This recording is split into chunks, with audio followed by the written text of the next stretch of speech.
know why I feel this way. It's because of the server I love to play. Bring adventure for me every day. Play on the server the TimeShot way. Hello, people. It's Poe, and we are back on TimeShot. As you can see, look at Ed's. Look at it's. That's a massive Coliseum-esque thing. I like it. You know what it reminds me of? Some of you older viewers will remember on Red Cubed, that big cylindrical thing that I had with the pillars at the top and the domed roof. It looks in a similar style. I know his is way, way, way better than the one that I was making, but the way that I had envisioned it back in the day was sort of something similar to that. I just never got a chance to finish it because it kept burning down. But anyway, today I had a little bit of a thing to talk about regarding the YouTube Heroes thing. 2 Piots and Stars bases, 2 more outside Nether, not the foggiest. This was my old tunnel. I had to move my portal. I don't remember if I showed that, but I had to move my portal. It was at the end of this tunnel, and it kept spawning a portal in the middle of the desert, so I figured I'd move it at least to the proper coordinates, and hopefully that fixes it. To the sand farm, I actually was there yesterday grabbing some dirt. I figured that would be the best place to grab dirt. Outside fortress, and I made this other tunnel too, to more outside Nether, though mine was just, I think, a littler tunnel than this. Maybe not. I had dug this tunnel when I had gone around, because if you go out this way, there's another fortress right around this way, and you go around the Nether fortress and you can come around here. So I cut a hole through. That was the first tunnel that I made, was this one. And lo and behold, my Nether tunnel ended up... Whoop. Oh, I tried to jump. My Nether tunnel tried to end up... It did end up over here. So basically I've made 3 different tunnels, all leading to this same direction. Anyway, YouTube Heroes. That's what I wanted to talk about. I actually recorded this before, and it ended up being a 60-minute episode. So I'm canning it. I'm just deleting it. I'll show you guys what I worked on while I recorded that other episode that you'll never see. And kind of update you guys on what I've been working on over here. So we're up to that tall on this building here. I think I showed that. But either way, I think this is about as tall as I want to make it. Okay, so one thing I have to keep in mind is that when we do the world overviewer, okay, so Spacey MC, he's this fan who's been making the overviewers for since TimeShot began. And you can check that overviewer out on our Discord in the announcements channel. It shows an overview of this world. And see, there's the portal that was spawning in before. That's why I had to move the portal in the Nether. Hopefully that won't happen anymore. But when you load the overviewer up, it points at this direction. So it's looking up and down. So it would be like if we go way, way, way, way, way, way, way, way, way up into the air. We're already pretty high up. But it would be kind of facing this direction, right? So the overviewer will look like this, but from much further higher up in the sky. Okay? So I got to kind of keep that in mind. Not that I really care if all of this shows up on the overviewer, but I know, for example, the thing that I worked on in the episode that you guys won't see, that I'm replacing with this one, it's completely hidden by this mountain here and won't show up on the overviewer. And that's a little bit disappointing. You know, I always looked at Fabe's base on season 1 and how it was mostly underground. And he even said, it's a little bit disappointing to not see your hard work on this overviewer. And Yeah, I think that's kind of how I would feel if I started building a bunch of things behind this big mountain. It doesn't show up. Like, I don't know that even this will show up. And I'm not sure how much of this will show up. This bridge probably will be completely hidden. It really depends on what the angle is. But for the most part, I think just about everything I build inside of here will be hidden. Which kind of makes me want to build more up there. I don't know how to... I don't know. I also thought about a new lighting system. I thought about doing these little floating light standards. This won't be obviously a prismarine block like that. It'll be a sea lantern. I don't have any sea lanterns yet, just these. And I've also been thinking about, should I incorporate these prismarine blocks of different kinds into the quartz build here? Or should I use like a gold accent? I've looked at using like black hardened clay. There are different things that I could do to add color accents to these different builds. But I think for the most part, I'm fine with it just being the way that it is and using sea lanterns. And I don't know. We'll see. The other thing that I've been doing, as you can kind of sort of see, is that I've been going and replacing all of the blocks that aren't dirt, just plain old dirt, with dirt. And that's why I have an inventory full of it right now. And if I could actually... I'm going to do another double chest here. I had oak in my inventory. I didn't realize. But I'm going to do another double chest here. And it's just going to contain dirt. So I'm just going to throw it over here. Get a place as any. And there we go. Just to replace all the coarse dirt like these. And all of the stone like that. It's all going to be replaced by grass. Because I was standing up there the other day. Or maybe up there. On one of the hills. And I looked down and I saw all of the stone. And I was like, you know, it looks alright. But I'm going to turn it to grass. Because it just looks much more fresh, vibrant, alive with the grass. So that's that. But there's my update. I also have horses now. I'm sure you've noticed these little white horses bouncing around.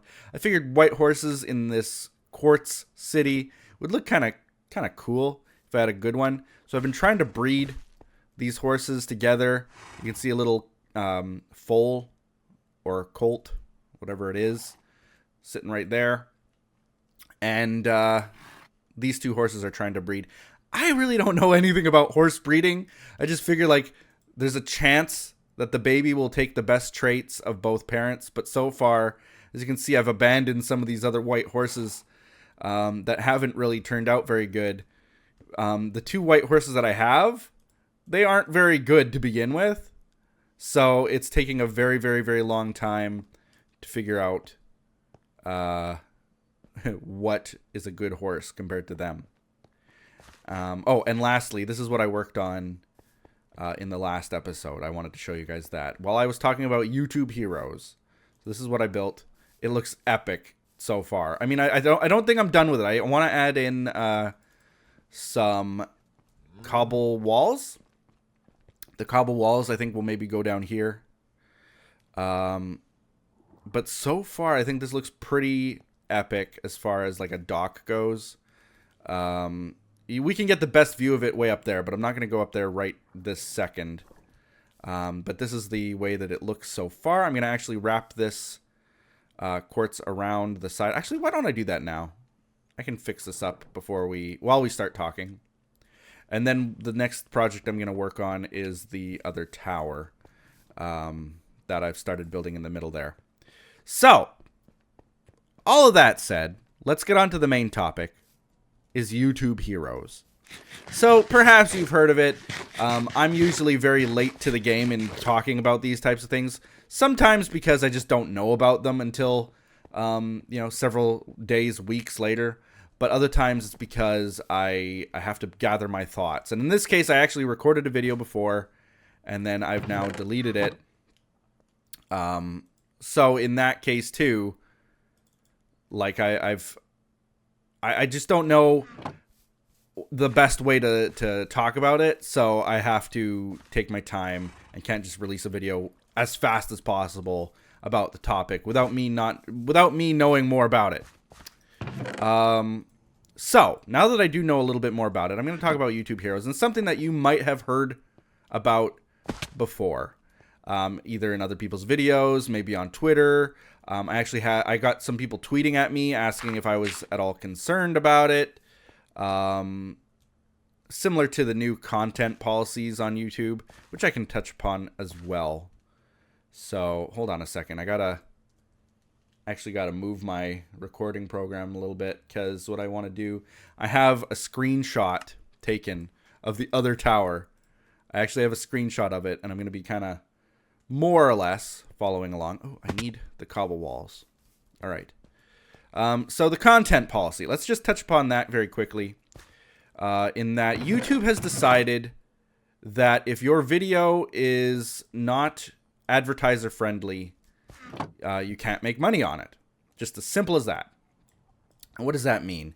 So basically, they've always had this policy, YouTube has, where if your video contains violent, heinous acts, hate speech, anything that really should not be permitted anywhere, they do not monetize your videos, which means to say they do not allow you to make money on those videos.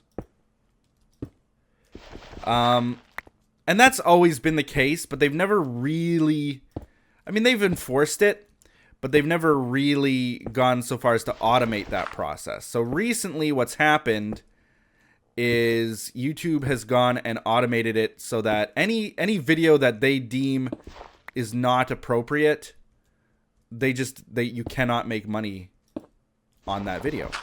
So like, for example, our friend Codewing, who's another member on TimeShot here, he can't post any Minecraft murder. Now, obviously, it's not real life murder. It's Minecraft murder. But it doesn't matter. They do not allow him to make money on those videos. He has to change the title. He has to change the description to basically hide the fact that it's called Minecraft murder. He's actually started calling them MCM, Minecraft murder. Just to get around that terrible policy. It's all automated. That's the problem. So what happens is you get someone like Codewing affected by that negatively. Even though he might have completely family-friendly content on his channel, that might be his choice, he might not be able to make money doing what he does because of the automated system. The other aspect of it is, of course, the people who were breaking the rules or had even so much as like swear words, cussing, vulgar language. Using that in your videos can actually get your videos not taken down, but you won't be able to make money on those videos. And that is a major issue to a lot of people because, I've heard this argument a lot of times. It's freedom of speech. It's freedom of expression. It's not so much freedom of speech, but it's freedom of expression. Like, I can talk that way all I want because, it's just how society is now. People are desensitized to it. I should be able to say what I want, how I want to, and that's that, and that's a fair point that people have. I never have disagreed with that. I don't use vulgar language in my videos, and that's just my personal preference. I don't use vulgar language in real life, so I don't use it in videos. And then it becomes an issue where, now I realize that I have a lot of younger viewers, so now it's my responsibility not to use that kind of language. So that's kind of just my standpoint on it. But I get other people's opinions and why they might use that kind of language and why they might not see any issue with it whatsoever. But YouTube does. YouTube now doesn't like that kind of stuff, and your videos will not be able to make money if they have those kinds of things in them. Or at least that's the policy as of several weeks ago. I haven't kept myself up to date on the turbulence that resulted in that kind of decision, because a lot of huge YouTubers who use language every day were basically saying like, well, I basically can't make money here anymore. You know, thanks YouTube. And that sucks. That really sucks. Because it was videos that they've done, they've recorded, they've posted, but videos that have been done. And now YouTube has gone and removed their ability to make money on those videos. Like sometimes months, years even after they've been posted. I find that odd. But anyway, that's the content policy updates. And why this relates to the YouTube Heroes is because the YouTube Heroes is about flagging that inappropriate content. Content like that, or content that's just genuinely inappropriate. And I think that YouTube is trying to settle this issue. They're trying to fix the problem in the best way that they can. They've got millions upon millions of people out there in this world who are willing to dedicate their time, their free time, to doing the right thing and reporting things that they know is not appropriate. This shovel is about to break.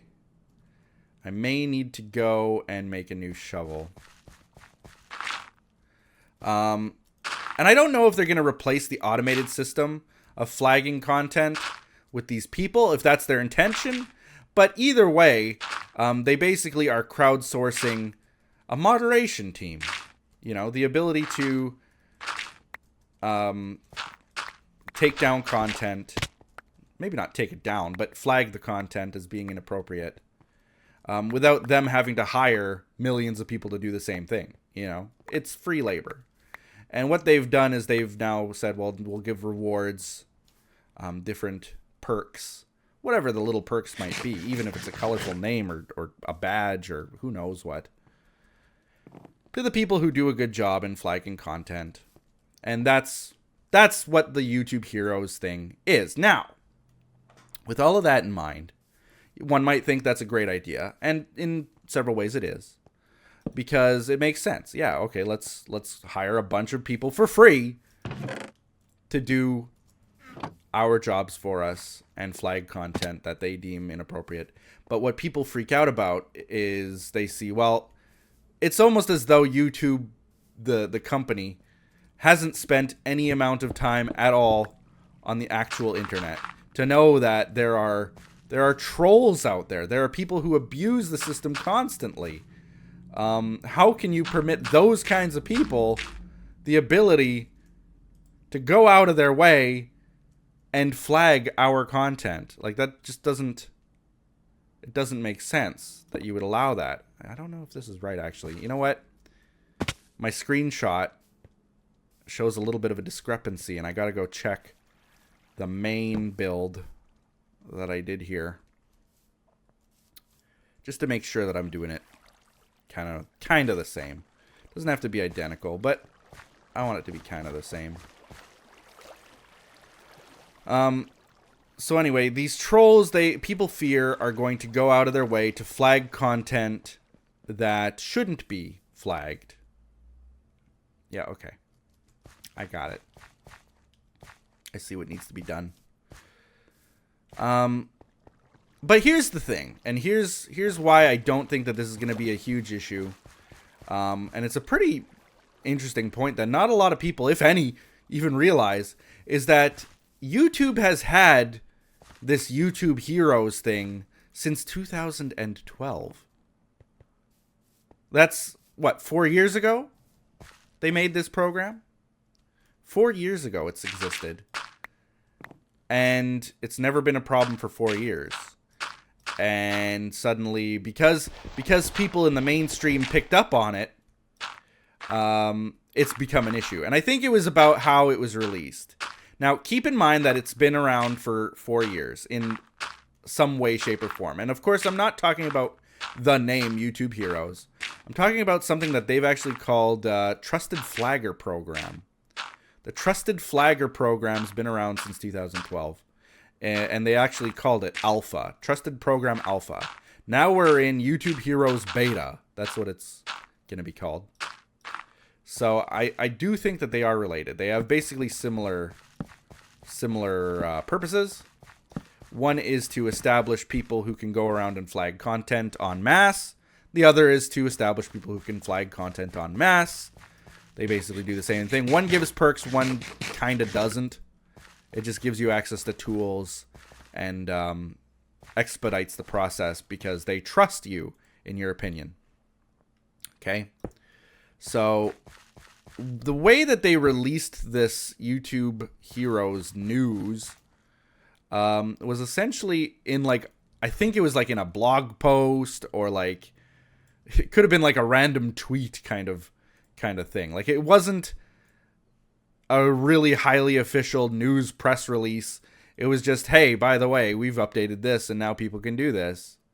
Learn more here. And it was just people started freaking out. Because, of course, right away, abuse of the system is what people fear. But I don't think it's going to be that big an issue. Specifically because it's been around since 2012. And the reason that I keep bringing that one up is because it was done in such a way that it's not like any Tom, Dick, or Harry could come along and become a mass flagger.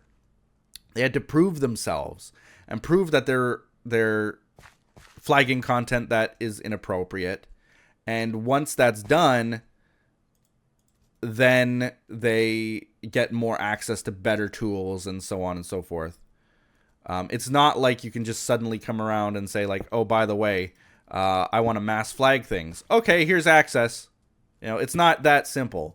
You need to really work hard and prove yourself in order to get access to those tools. And I think that it's essentially going to be the same case now. To get the mass flagging ability, you need 100 points. And you get 1 point for every flag. And all of those flags that you do are verified by YouTube staff. They are verified. It's not like you can just flag it, and if you're false positiving, then you're taking money out of someone's pocket. They do verify that the flags are legit. So in that sense, it's not going to be very easy for people to just, you know what, I want to go and start flagging content from this guy that I don't like. So I'm just going to go and do my job appropriately over 100 times, finding those videos that legit need to be flagged and flagging them. I don't think that's not going to happen. It's just going to be very, very difficult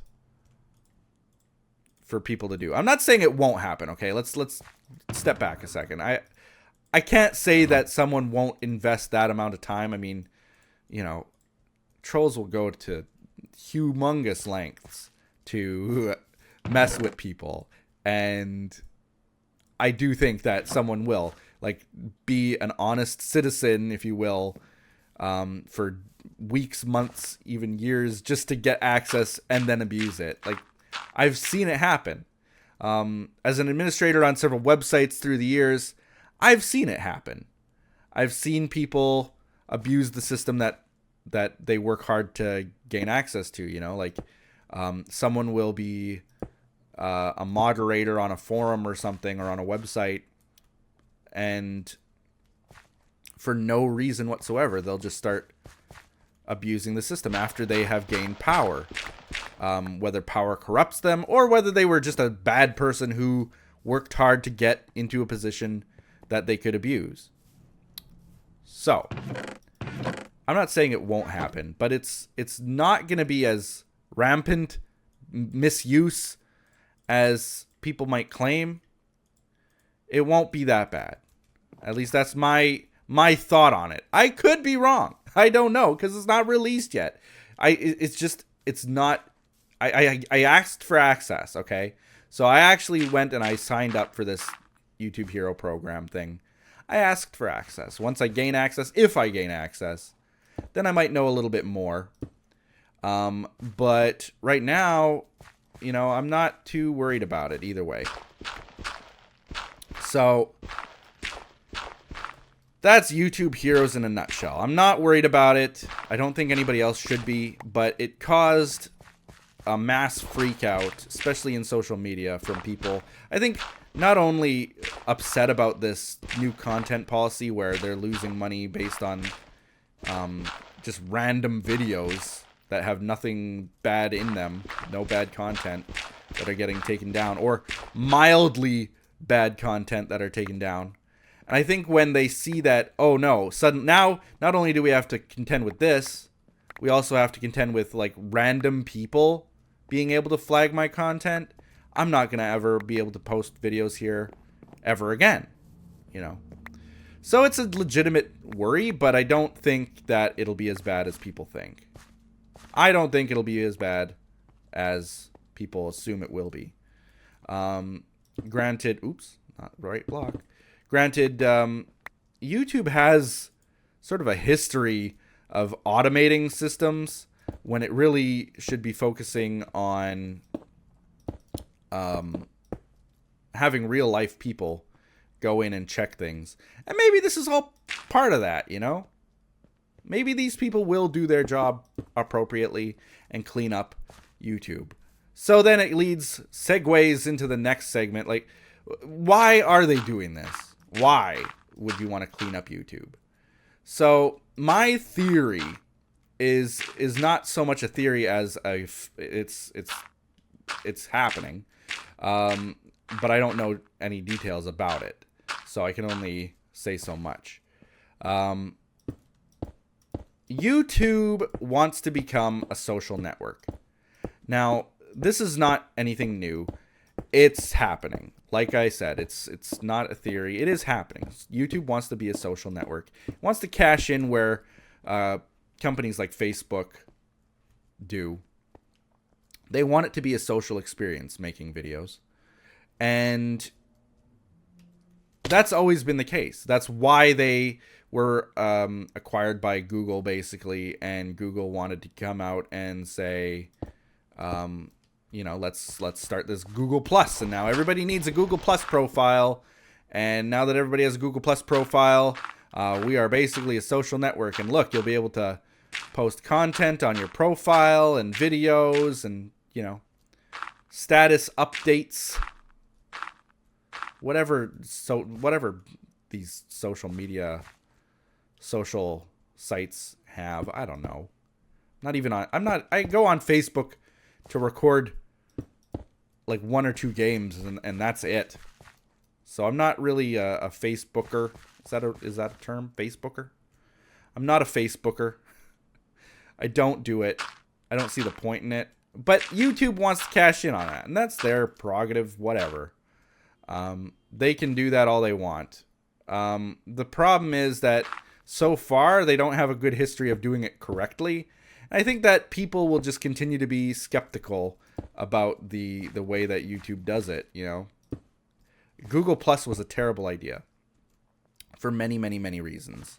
And the people responsible were canned or shifted to other departments because it wasn't wise. Especially when they started saying like, okay, well, let's demand that everyone use their real name on the internet, because what do you have to hide, kind of thing. And with throwing privacy out the window, and like just bad decision after bad decision with Google Plus. But despite those hardships, they continue to persevere and they want to do it again, or try a second time, try again. Will they persevere? I don't know. They might pull it off. They might not. They want to make YouTube, though, a much more social experience. It could either cause people to leave YouTube, or it might cause people to come to YouTube who never did before. It might change the demographic. Who knows? So there's a lot of elements that we just don't know about it yet. But that's what they want to do. So in order for it to become a social network, long story short, they have to clean it up, and get content policies in there similar to what like Facebook might have and so on. But the difference in Facebook and the difference in YouTube is that one is public and one is fairly private. You can have your Facebook account as private as possible, whereas YouTube, when you post a video, everyone can see it. Everyone can see it. Unless you set up like certain paid systems to limit content to only certain people. But it's not easy to limit content on YouTube. It's basically just out there.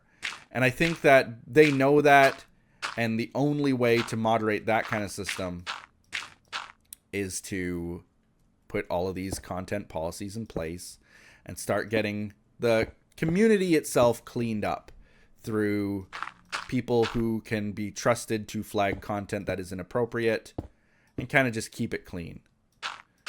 It looks good to investors, in other words. So that's what they're trying to do. That's the story behind YouTube Heroes, in my opinion. I'm pretty sure that's why they're doing all of this. It wouldn't make sense to just start moderating content and taking people's expression away if they didn't have some kind of a revenue idea behind it. At least that much we can say is true, regardless if it has anything to do with them wanting to become a social network or not. There is money involved behind this decision. For someone like me, I don't think it'll affect me in the long run, or even in the short term. But like, I've always had family-friendly content. I pride myself on having family-friendly content now, more so now than ever before. And there are different interpretations of what family-friendly is. I try to keep mine, as close to family-friendly on the PG end of things as I can. And therefore, I don't think I'm ever going to really have a problem with my content being taken down or me not being able to monetize it or anything. The biggest change will happen when and if the demographic changes for YouTube. Like, if it becomes a social network and a bunch of new people start coming in. Ooh, I went all the way up on this side already. What am I doing? A bunch of new people start coming in who were never on YouTube before. Will they like my content? Will those be the kinds of people that I have to cater to now? Will they only be interested in like mobile games? Will they be interested in video games at all? Or will it all be like vloggers that take the reins as YouTube usually likes to push? Especially now, like, this is kind of getting onto an aside. They're really trying to separate YouTube with YouTube gaming now more than ever I've seen, which is a good thing. It's a bad thing. It's both. I am one stair short. You gotta be kidding me. Yeah, it's both, good and bad, because essentially they're focusing. YouTube does things so backwards sometimes, but who can you even complain to? YouTube itself, they celebrate the vloggers so much. Okay, and I know that this video is getting to be on the long side of things now too, but they celebrate vloggers like crazy. If you do vlog videos and you're funny and you're creative, you're Jenna Marbles, Hannah Hart, Rhett and Link, one of those guys, you are going to go far on YouTube, and they are going to promote you. They are going to push you. They are going to do what they can to make sure that you have a great time on YouTube. Even their live spaces that I've been to in New York City and stuff, they really, you can tell, cater to that kind of creator. Now, what they started doing with YouTube Gaming is now they have something called YouTube Gaming Primetime, where they've essentially taken a bunch of popular video game creators, content creators like Markiplier, Aya's Cupquake, and so forth. Some of the guys, Skyda's Minecraft's old friends, and they've essentially gone and given them their own show, similar to like a vlog style show. And now they're pushing their content. They're featuring it on the main page of the gaming element. But they're really pushing like gaming being its own separate thing. And then YouTube in general will be its own separate thing. Maybe more and more and more leaning towards the social aspect of things. That's my theory, is that like within the next, I don't know, let's say even 3 years. Within the next 3 years, YouTube will not be what it is today. It'll be much different. It's either going to be very, very social, or they're going to completely split off the gaming element into its own thing. So you'll have to go to YouTube Gaming or gaming.youtube, whatever it is, in order to watch gaming content. So, you know, that would obviously change the demographic a little bit. Because I do think that search results benefit gamers, you know. When someone's searching for dinosaurs, for example, in my case, someone searches for dinosaurs. Let's even pick a unique dinosaur, like Therizinosaur. Someone searching for, or Mosasaurus. Someone searches for Mosasaurus. Maybe it's for a class project. Maybe they want to know what it is because they saw it at a museum. Maybe they were reading a book and learned about it, and they're now searching YouTube for that content. Oh, here's this guy who's making video game videos about Mosasaurus. Let's check that out. And though that kind of traffic drives my channel, if I can only drive traffic to people who are looking at the gaming vector, those searches will decline almost 100-fold. And I don't know if really the execs at YouTube either they care or know that that's going to happen. I don't think they'd care, because I mean, my niche is a lot smaller than, you know, like some, whatever their opinion is, whatever their pride and joy is for YouTube. You know what I'm trying to say? Like, they don't care if I don't get any views, if 500 other people benefit from the program, right? Hi. What she's saying, I set up, but that was in our private chat, so you guys don't. Anyway, that's that. I don't know if like they care if I suffer because 17 other people will benefit, you know, or 1,700 people will benefit, you know. So it could be bad for people like us. I don't know. On TimeShot, I don't know. I just don't know yet. But anyway, that's YouTube Heroes and the content shift and YouTube social media, all that kind of stuff in a nutshell. My opinions on it, my thoughts on it. Hope you guys enjoyed the episode. I'm going to end it there. Like this video, comment below, do all those other awesome things people do. We are still working on this tower. I've basically done the main element of it. Now I just have to do like the top fiery aspect, the same that the other place has. Excuse me, horses. Excuse me. Let's go up and just take one more look at what we're going to be doing. So just to confirm, I've got 1, 2, 3, 4, 5, 6, 7 rungs. Okay. But yeah, those are my thoughts. If I could stutter it out, those are my thoughts. Let me know what you think in the comments below. Ask questions if you have them. I might be around to answer them relating to this. But really, my knowledge is limited to what I've read, and you could just as easily go and find that same knowledge on the internet elsewhere. 1, 2, 3, 4, 5, 6, 7 rungs, And now we start this main fiery element with the flame there. Will be up top there. And then I got to go and put little glass pieces all the way down, cut out windows. That'll be easy. That'll be the last thing I do. But that'll be good. And we're almost done, so I'm going to do that off camera here. So this will probably be done by the next time you see it. World download is coming soon. So keep your eyes open on our Discord for that. If you haven't joined our Discord yet, what's the delay? Join today. Discord link is in the description. You can chat with other fans, get inside information, and even chat with us from time to time. So, yeah. What's the delay? Go for it. Go get it. Anyway, with that, we'll be seeing you guys next time on TimeShot. Bye-bye!